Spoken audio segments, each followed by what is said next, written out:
Pour l'heure, retour plutôt dans l'histoire avec un grand H et avec Marine.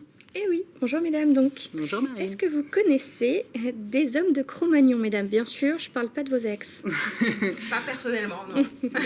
Moi j'en connais quelques-uns, je les salue d'ailleurs, ils se reconnaîtront.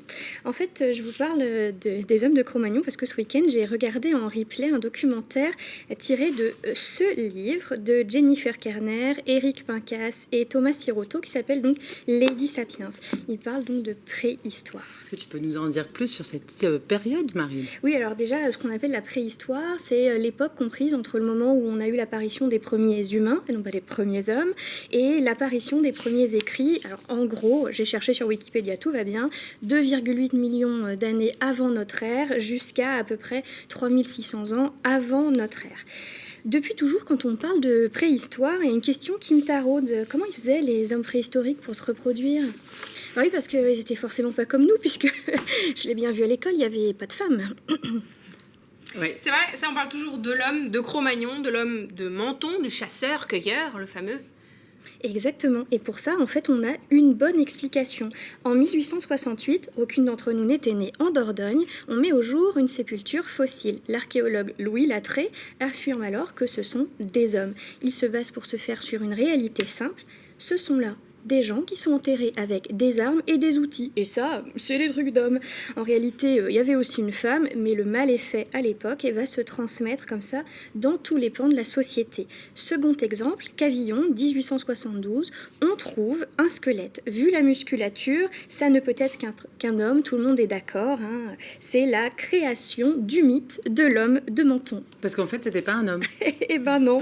D'autres analyses, alors 100 ans plus tard, là peut-être certaines d'entre nous étaient nées, moi pas loin en tout cas, montrent qu'il s'agissait en réalité d'une femme. Bienvenue donc à la dame du Cavillon et bienvenue aussi à Lucie. Et bienvenue à elle. Comment ça s'explique alors, Marine, qu'on prenne les femmes pour des hommes? Les femmes, c'est bien connu, sont de petits êtres chétifs. Et comme le résume bien l'experte Muriel Salle, nous sommes pathologiquement pathologiques, surtout au XIXe siècle. Tous les chercheurs, uniquement des hommes bien sûr, affirment que c'est une civilisation qui repose sur la chasse. Qui dit chasse dit donc homme, c'est logique. Enfin, soit dit en passant, en France actuellement, il y a quand même 20 000 femmes qui tirent à l'arc. Alors, je dis ça, je dis rien, messieurs, mais faites attention, il n'y a pas que Cupidon qui sache bien viser. Le fait est que quand on met les lunettes du genre, je vous en ai déjà parlé plusieurs fois, on se rend compte que des femmes, il y en a partout. Exemple ce soir. Voilà. Mais notre idée de société, c'est que les femmes n'ont pas pu participer à la création du monde. Les femmes sont soumises. Et ça, c'est ancré dans la société au XIXe siècle. Et donc apposé aux découvertes sur d'autres époques. Partout, des femmes seront soit des mères soumises au fond de la caverne, soit des femmes au corps érotisé au maximum qui serviront de monnaie d'échange, de trophée. Vous savez, celles qu'on tire par les cheveux jusque dans la caverne. Bon, et qu'en est-il en Bretagne, Marine? Ah oui, parce que c'est important de revenir toujours chez nous. D'ailleurs, je regarde toujours les choses avec le prisme de notre territoire. En réalité, ici comme ailleurs, on sait que la Bretagne a été peuplée depuis très très très longtemps. Le monde préhistorique contient aussi bien des femmes que des hommes et ils vivent de façon égalitaire. Alors oui, désolée de vous l'apprendre, messieurs, dames, je sais bien ce qu'on vous a dit à l'école, mais nos ancêtres bretonnes, donc à l'époque où ça n'est pas la Bretagne, étaient des femmes à la peau très foncée, aux yeux bleus, qui développaient notre civilisation toute comme les mâles grâce à la musculature identique qu'elles avaient à celle des hommes. Chasseuses, donc cueilleuses, gérant, contrôlant leur corps grâce à divers moyens.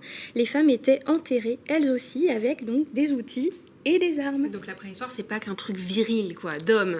Non, Finalement. la préhistoire, c'est la grande histoire avant notre civilisation et contrairement à ce qu'on nous rabâchait jusque-là, c'est donc un espace où les femmes et les hommes vivent ensemble de façon parfois bien plus libre que nous aujourd'hui, que beaucoup de femmes aujourd'hui.